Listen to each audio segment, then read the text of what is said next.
É grande mesmo? Olá, meu nome é Helena, bem-vindos ao meu canal. Já vou pedir para você deixar o seu like aqui, se inscrever e ativar o sininho para receber notificações, ok? Hoje nós vamos falar sobre O Grande Gatsby, do F. Scott Fitzgerald. Então, esse livro foi publicado em 1925 e ele vai falar sobre os anos 20, né? O autor, o Fitzgerald, ele é um autor norte-americano e ele foi considerado um dos autores da geração perdida, ou Lost Generation, ok? Que é essa geração de pessoas que eram adolescentes durante a Primeira Guerra Mundial. Essas pessoas viveram a sua juventude durante a década de 20, que são considerados os anos loucos, né? Ou The Roaring Twenties. E nessa década a gente vai ter ali bem no início um crescimento econômico, nos primeiros anos da década de 20. Esse livro ele vai se passar em 1922, né?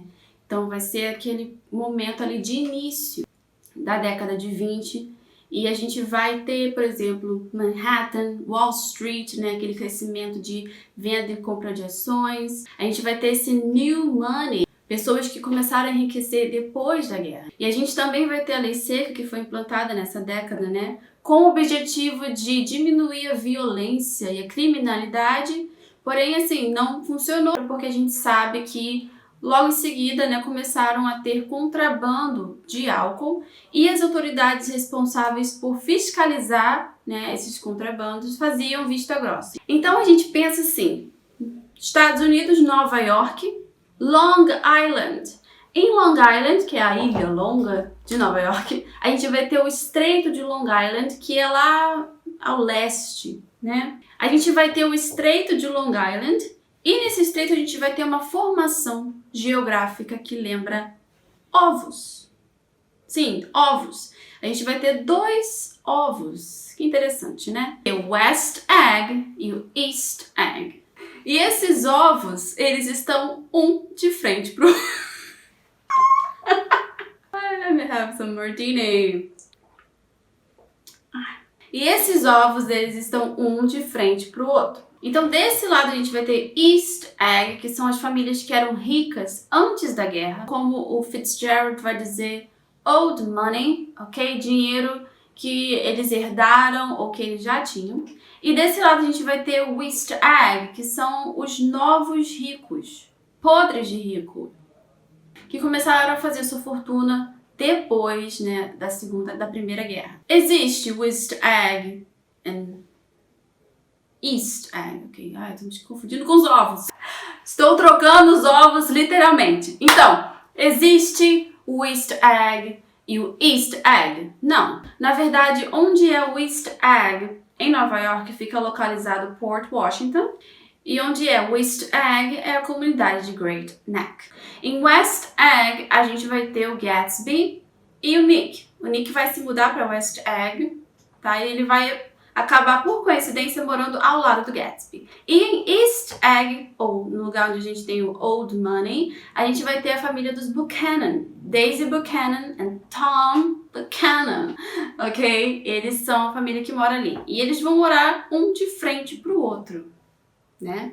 Contrastes. Então a gente vai ter o Nick, que vai ser o narrador da história. O Nick, que é um pouquinho o Fitzgerald, né? Contando a história pra gente. E o Nick, ele vai vir lá da cidade dele, do meio oeste, e vai se mudar para Nova York para tentar ganhar vida vendendo ações. E ele é uma pessoa que ele tem uma perspectiva um pouco conservadora, e ele também é uma pessoa que tem uma moral bem afiada, se é que você me entende. O Jay Gatsby, que é o personagem que dá nome ao livro, né? Ele é essa pessoa extremamente rica e misteriosa, que a gente não sabe muito a respeito. A gente não sabe como ele ganha o dinheiro dele, a gente não sabe de onde ele veio. Sempre tem um encanto, um certo charme nessa questão da gente não saber muito sobre o Gatsby. E ele é esse personagem misterioso, porém extremamente apaixonante. Leozinho de Capra aí. Daisy Buchanan é a prima do Nick, que casou com o Tom Buchanan. Ela é essa menina de família rica também, que saiu lá do meio oeste. E temos o Tom Buchanan, que é o marido da Daisy. E ele é como se fosse, assim, o oposto ao Gatsby. Ele é esse cara turrão, sabe? E bruto, e machista, e racista. E, sabe? Não sei nem explicar, porque esse tipo de cara não existe, né? Nunca mais eu vi esse tipo de homem, só na década de 20 mesmo. Ele é podre de rico, rico demais, assim, entendeu? Então ele é esse cara que ele era jogador de polo e depois ele passou o resto da vida dele só indo onde pessoas ricas ficavam juntas ou se jogava polo. Então é isso. A gente vai ter também a Myrtle, que é a amante do Tom. E a gente vai ter a Jordan Baker, que é uma amiga da Daisy e que elas se conhecem desde a adolescência, porque a Jordan também veio lá do meio oeste. Então, como eu já disse, o Nick vai narrar essa história, né? E a gente vai ter ali um narrador duvidoso, porque a gente só vai ver tudo da perspectiva do Nick. E o Nick é esse cara, assim, que ele é um pouco romântico também. Ele vai romantizar, né, aquela história do Gatsby. Porém, o que o Fitzgerald faz aqui nessa obra é um pouco de uma dualidade. Ao mesmo tempo que ele narra uma cena muito bonita, ou ele transmite um sentimento belo, né, através das palavras, ele já vem logo em seguida quebrando isso. Então sempre vai ter em algum momento uma quebra desse romance. Né? Então no início do livro a gente vai acompanhar o Nick se mudando para Nova York, né, para tentar vender ações. Ele vai alugar essa casa ali do lado da do Gatsby. E no início o livro tem até um tom bem otimista. E um pouquinho depois da sua chegada, o Nick vai visitar a sua prima Daisy. E a gente vai ter o primeiro vislumbre ali do Gatsby quando ele volta para casa. E aí, depois de um certo tempo, o Gatsby vai convidá-lo. Ele vai ser a única pessoa, de fato, convidada para ir numa festa. Porque o Gatsby ele tinha fama de dar festas grandiosas, imensas. Pensa assim, muita bebida, muita gente famosa, muita música. Festas que ficavam assim a madrugada inteira. Até de dia, né, tinha festas ali. Um belo dia o Nick vai ser convidado para uma dessas festas e ele vai lá e ele finalmente vai conhecer o Gatsby. Né? E daí em diante eles vão desenvolver uma certa amizade. Mais à frente a gente vai descobrir qual era a intenção do Gatsby, né, com essas festas que ele dava. Porque no final ele só queria mesmo que a Daisy aparecesse em uma dessas festas. Então através da Jordan Baker, que é amiga dela, né, ele vai fazer essa ponte com o Nick. O Nick um dia vai chamar ela pra ir na casa dele tomar um chá e os dois vão se reencontrar. Que lindo. Esse vídeo não vai ter spoiler, então eu vou parar por aqui e vou compartilhar com vocês algumas informações que eu achei interessantes sobre essa obra. Como eu disse, essa obra ela tem vários contrastes, né?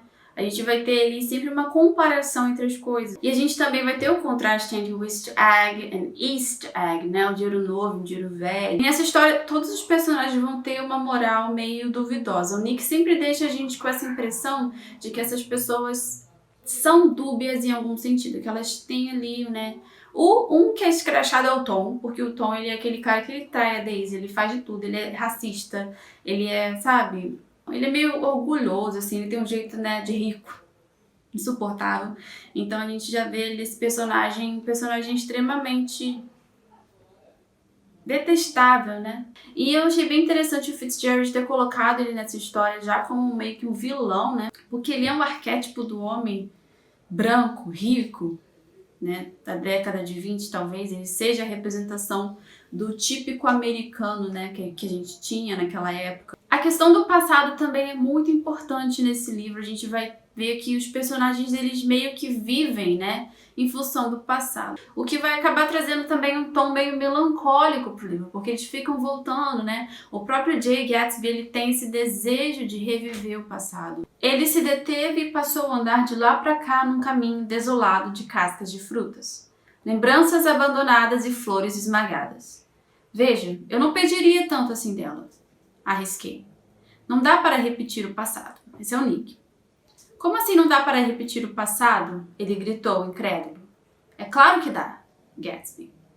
Ele olhou furiosamente ao redor, como se o passado estivesse escondido à sombra de sua casa, bem ao alcance da mão. Então a gente tem essa questão do passado muito forte no livro. E também a questão da esperança, né? Existe uma esperança nos personagens de que as coisas vão ser mais do que elas simplesmente são, de que algo vai acontecer ali de fato, tanto pro Nick quanto pro Gatsby. Então a gente vai ver isso muito forte no livro também. Além disso, o Gatsby ele representa também essa imagem, né, comum do self-made man, do homem que cresceu sozinho, que fez a própria vida, né? A gente vai na leitura descobrir mais informações sobre o Gatsby e ele é essa pessoa que conquistou a fortuna dele, porque ele não era rico, né? Ele veio a ser rico. Então ele também é uma crítica, né? Aqui o Fitzgerald também vai fazer uma crítica ao sonho americano, né? The American Dream, que é uma noção norte-americana de que todas as pessoas têm direito à liberdade, à felicidade, à propriedade e a melhorar as suas vidas, né? Isso está até na Constituição. Então, Fitzgerald vai trazer uma visão, né, dessa American Dream, em que ele vai realmente falar sobre isso e mostrar isso através do Nick, né, que sai lá do meio oeste para conquistar uma vida melhor em Nova York. Porém, a que preço, né? E aqui eu vou mencionar um programa muito interessante que tem aqui no YouTube, que é o Literatura Fundamental. É um programa da USP, se eu não me engano, que a gente vai ter alguns professores de literatura falando sobre algumas obras. E tem um Literatura Fundamental sobre o Grande Gatsby com a professora Maria Elisa Sevasco, né? No qual ela vai tecer alguns comentários sobre a obra. Ela é uma especialista, então a gente, né, eu recomendo muito que vocês deem uma assistida também nesse vídeo, eu vou deixar o link aqui embaixo. E ela vai falar sobre como esse livro foi um prelúdio, né, de alguma forma, para a crise de 29. Eu falei aqui no início do contexto histórico, né? E a gente tem o livro como se fosse uma representação dessa década. Porque a gente vai ter no início todo um otimismo, as festas, aquele cenário fantástico da década de 20, né? O brilho, a música e tudo mais, o jazz, né? A gente vai ter o final um pouquinho mais, né, triste, melancólico, né, comparado ao início do livro. E a gente percebe que a própria década de 20 teve uma trajetória muito parecida com a do livro. É muito interessante como essa obra, né, que é um romance realista, consegue capturar, né, muito bem o que era viver nos Estados Unidos pós-guerra na década de 20. E principalmente o que era ser rico, né, nos Estados Unidos nesse período. Então, se você se interessa por esse tipo de literatura, realmente esse livro é uma ótima sugestão. E sobre a forma, né, como o Fitzgerald escreve esse livro, é claro que as descrições são fantásticas, é um livro muito prazeroso de se ler, né? Porém, é um livro que você precisa ter um certo contexto histórico, você precisa conhecer mais ou menos como eram os costumes, como eram as roupas, né, e a arquitetura, né, dos Estados Unidos, principalmente de Nova York na década de 20, porque ele não vai dar, assim, em uma riqueza de detalhes. A gente vai ver que essa novela é um pouquinho curta até, ela é bem rápida, dá para ler em 1 ou 2 dias, mas, assim, você precisa ter um certo conhecimento de onde você está e do que está acontecendo para você conseguir não ficar muito perdido, né? E para ajudar também nessa questão visual de conceber os personagens, tem um filme maravilhoso de 2013, O Grande Gatsby. Então, nesse filme de 2013, a gente vai ter o Leonardo DiCaprio como o Grande Gatsby, o Tobey Maguire como o Nick Carey, Carey Mulligan como a nossa Daisy Buchanan. Esse filme é ótimo, gente, eu não posso nem, né, não preciso nem falar. Quem não assistiu, pelo amor de Deus, assista. Eu só li esse livro por causa desse filme, tá? Porque é um filme fantástico. E é um filme que realmente consegue capturar toda a beleza da descrição que a gente tem aqui do Fitzgerald. É um livro bem fiel. Eu acho que eles usaram os efeitos assim meio CGI e realmente dá esse aspecto mágico, sabe? Esse romance, essa fantasia que a gente sente, né, ao ler o livro. Ficou muito legal no filme, então realmente eu recomendo. O filme vai começar ali com o Nick contando a história, né, para o médico. Ele tá num tipo de sanatório. E no livro não tem isso, mas eu acredito que tenha sido uma ponte, assim, uma ligação entre o próprio Fitzgerald, né, que na sua vida ele teve alguns problemas. A gente vai ver que o Nick ele vai estar com um diagnóstico de alcoolismo, de insônia, de raiva, né, do nada. Então o próprio Fitzgerald também teve alguns problemas com alcoolismo e ele até morreu bem cedo, ele morreu aos 44 anos, então talvez por isso que o filme comece dessa forma, né? A gente meio que vê o Nick como o próprio Fitzgerald contando a história. Então fica essa indicação, essa recomendação do filme também para quem não assistiu, para quem tem curiosidade. Eu acho que é muito interessante porque o filme ele realmente abre, ele dá esse desejo de você ler o livro, porque o livro é muito bom também, gente, pelo amor de Deus. Esse livro aqui é fantástico, não dá nem pra falar que eu não gostei, né? Porque olha, o tanto que eu marquei esse livro, eu fiz assim, gente, e essa edição aqui, muito boa. Tem uma edição nova também da Antofágica, que eu ainda não tive acesso a. Essa edição aqui eu comprei há muito tempo também, é a segunda vez que eu tô lendo O Grande Gatsby. E da primeira vez eu li, mas eu não consegui entender muita coisa, né? Ele é um romance simples, ele é, mas você consegue ler nas entrelinhas, entender, assim, o significado, né? Tem muito significado nessa história, além do romance. O romance, ele é só, assim, é aquela coisa que te fisga. Então, essa edição que eu tenho é da Penguin, com a Companhia das Letras, né? E ele tem uma introdução aqui muito legal do Paul Anthony Tanner, que é um especialista em F. Scott Fitzgerald. E esse cara vai destrinchar a obra, ele vai explicar trechos. E eu li essa introdução pela primeira vez agora, eu confesso. Quando eu li pela primeira vez, eu não li a introdução, por isso que eu fiquei meio perdida. Mas agora eu li a introdução e realmente ele te dá como se ele te desse assim óculos para ler, entendeu? Você vê as coisas que você não tinha prestado atenção nem no filme, né? Nem no livro. Então, uma leitura assim, com embasamento, acaba ficando mais prazerosa. Tá? Então fica essa dica aqui dessa edição, muito boa. Vou deixar o link aqui embaixo, vou deixar o link também da Antofágica. E para quem quiser, eu vou também deixar um link de uma edição em inglês original. Eu acredito que seja uma leitura também muito tranquila para quem tá, né, começando aí a ler inglês. Esse livro é uma ótima pedida. E eu fiquei muito interessada em ler mais Fitzgerald, eu não sabia, mas O Curioso Caso de Tim Burton... Tim Burton! Não é Tim Burton! O Curioso Caso de Benjamin Button. O Curioso Caso de Benjamin Button é dele também, né? E eu amo esse filme, gente, pelo amor de Deus, com Brad Pitt, que eu já chorei 1 milhão de vezes assistindo. Quero ler também agora, a próxima coisa que eu vou ler do Fitzgerald com certeza vai ser esse conto. Vou deixar aqui embaixo também, caso vocês queiram comprar os dois, né? Eu vou comprar com certeza, é baratinho, uma edição de bolso que tem.